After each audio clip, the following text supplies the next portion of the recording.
नमस्ते, शुभ प्रभात। दैनिक जागरण के महत्वपूर्ण खबर में आप सभी का स्वागत है। आज हम बात करेंगे दैनिक जागरण के कुछ महत्वपूर्ण खबरों के बारे में। साथ ही एक यूपीएससी जो विगत वर्ष पूछा गया प्रश्न है उस पर भी चर्चा करेंगे।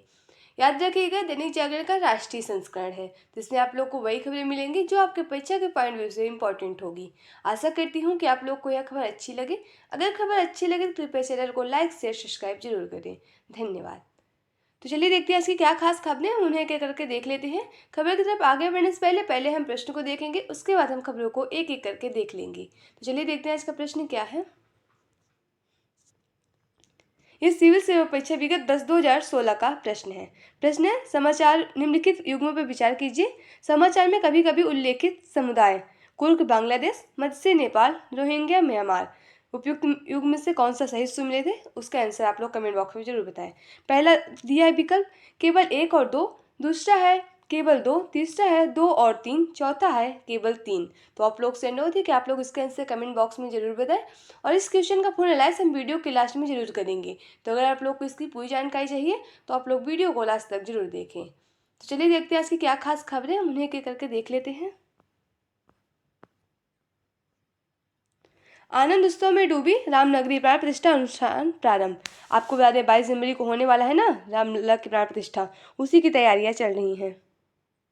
मथुरा की शाही ईदगाह मस्जिद परिसर के सर्वेक्षण पर सुप्रीम कोर्ट ने लगाई रोक। इलाहाबाद हाई कोर्ट ने सर्वे के लिए कोर्ट कमिश्नर की नियुक्ति को दी थी मंजूरी। शीर्ष कोर्ट ने कहा कोर्ट कमिश्नर की नियुक्ति के लिए नहीं दे सकते अस्पष्ट आवेदन।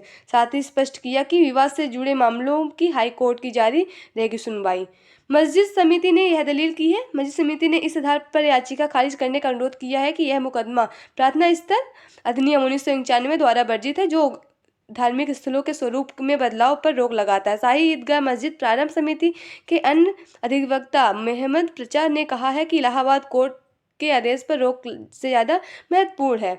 आपको बता दें ये जो है ना प्रार्थना स्थल अधिनियम 1991, इसकी अगर बात करें जिसे आप लोग प्लेस ऑफ वर्शिप एक्ट 1991 भी यानी 1991 कहते हैं।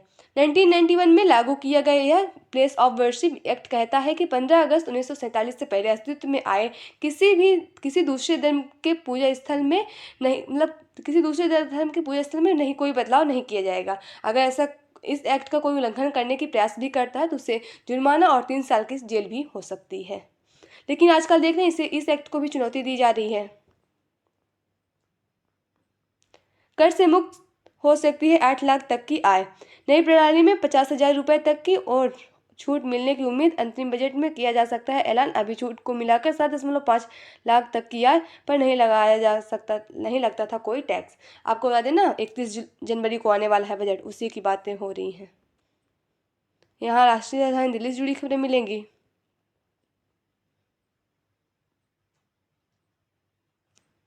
डीपीएक पर 1 हफ्ते में जारी होंगे संशोधित नियम।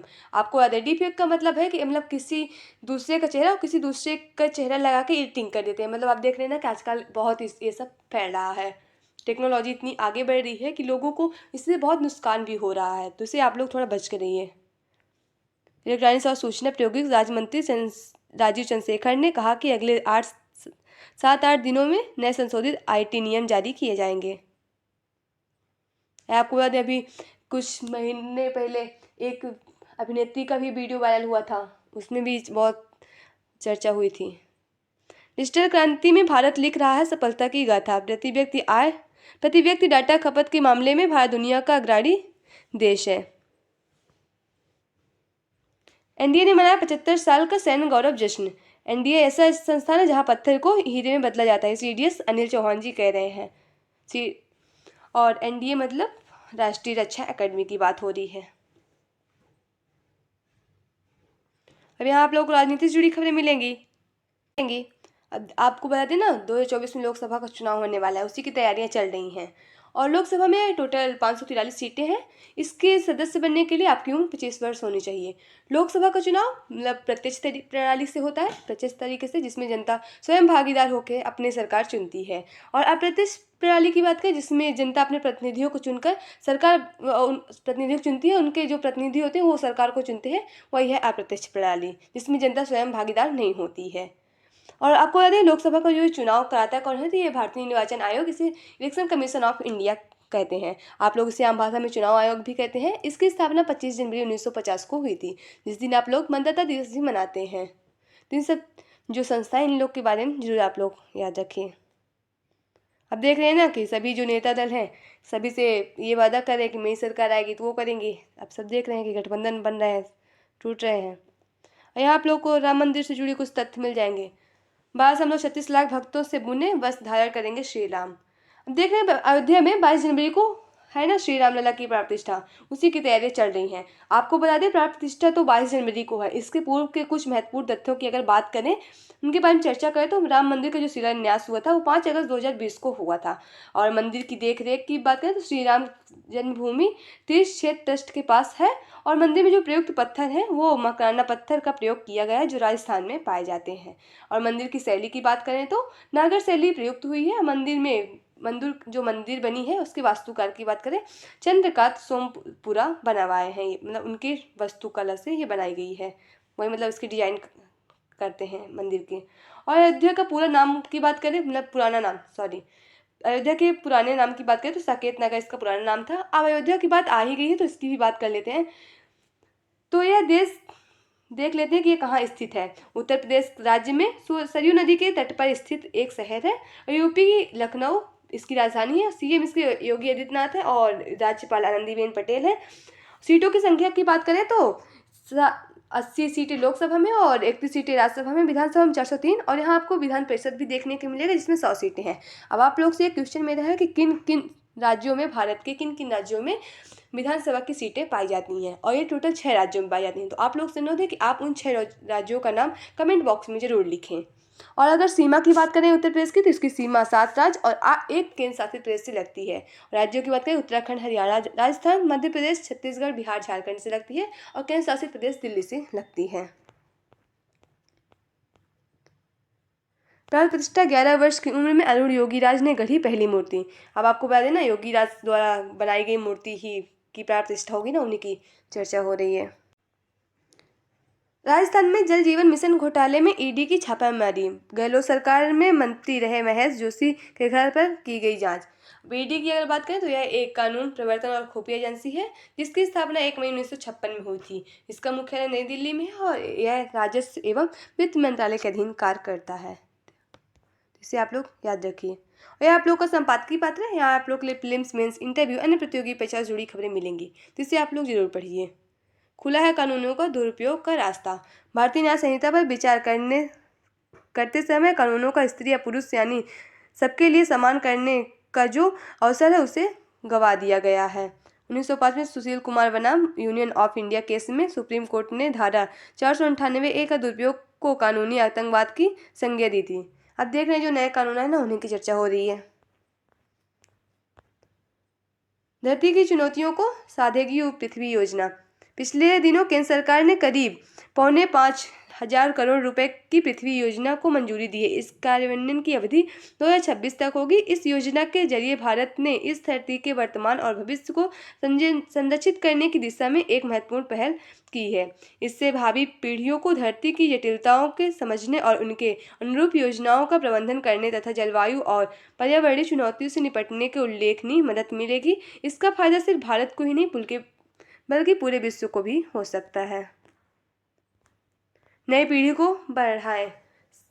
से बढ़ाए संवाद। हर पीढ़ी के साथ आने वाला बदलाव एक विकासवादी प्रक्रिया है। बेहतर है कि माता पिता से लेकर बच्चे और युवा खुद से सर्वश्रेष्ठ समझने की जगह स्वीकारता और संवाद बढ़ाएं। स्टार्टअप रैंकिंग में गुजरात, कर्नाटक, केरल सबसे बेहतर हैं। राज्यों की स्टार्टअप रैंकिंग में फ्रेमवर्क 2022 की रिपोर्ट जारी की गई है। उत्तर प्रदेश, उत्तराखंड, मध्य प्रदेश, असम लीडर श्रेणी में सर्वश्रेष्ठ हैं। यहाँ आप लोग को अंतर्राष्ट्रीय जुड़ी खबरें मिलेंगी। देख रहे हैं ना कि इस समय दुनिया में उथल पुथल मची हुई है, उन्हीं की बातें चल रही हैं। इजराइल और हमास का संघर्ष चल रहा है एक साइड, और एक साइड यूक्रेन और रूस का संघर्ष चल रहा है। यहाँ आपको खेल से जुड़ी खबरें मिलेंगी। आज देखेंगे ना अफगानिस्तान से खेला जाएगा तीसरा टेस्ट मैच। सेमीफाइनल में पहुंची महिला हॉकी टीम।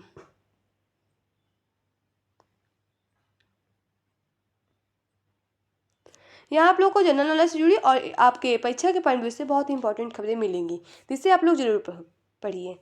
दक्षिण ध्रुव पे पहुंचने वाले पहले भारतीय बने colonel Bajaj. Colonel JK Bajaj ने 1989 में आज ही के दिन दक्षिण ध्रुव में पहली बार भारत का राष्ट्रीय ध्वज फहराया था। वे दक्षिण ध्रुव पहुंचने वाले एशिया के पहले व्यक्ति थे। 11 सदस्यीय अंतर्राष्ट्रीय दल का हिस्सा थे। उन्हें द अंटार्कटिका में 50 दिनों में से 1200 किलोमीटर की दूरी तय की थी। तो याद रखिए इन लोगों के बारे में आप लोग के परीक्षा पॉइंट में से और जनरल नॉलेज से जुड़ी बहुत ही इंपॉर्टेंट खबरें यहाँ मिल जाएंगी। वाडनगर में 800 ईसा पूर्व पुरानी मानव बस्ती के मिले प्रमाण। IIT खड़गपुर, ASIPRR, JNU और डेक्कन कॉलेज के अनुसंधानकर्ताओं ने की खोज।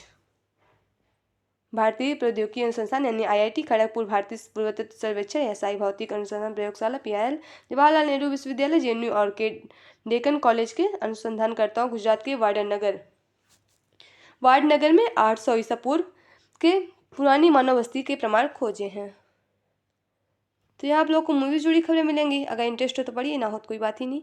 तो आज की खबरें यही समाप्त होती है। आशा करती हूँ कि आप लोग को यह खबर अच्छी लगे। अगर खबर अच्छी लगे तो कृपया चैनल को लाइक शेयर सब्सक्राइब जरूर करें। तो चलिए देखते हैं आज का प्रश्न क्या था, उसका हम थोड़ा विश्लेषण देख लेते हैं।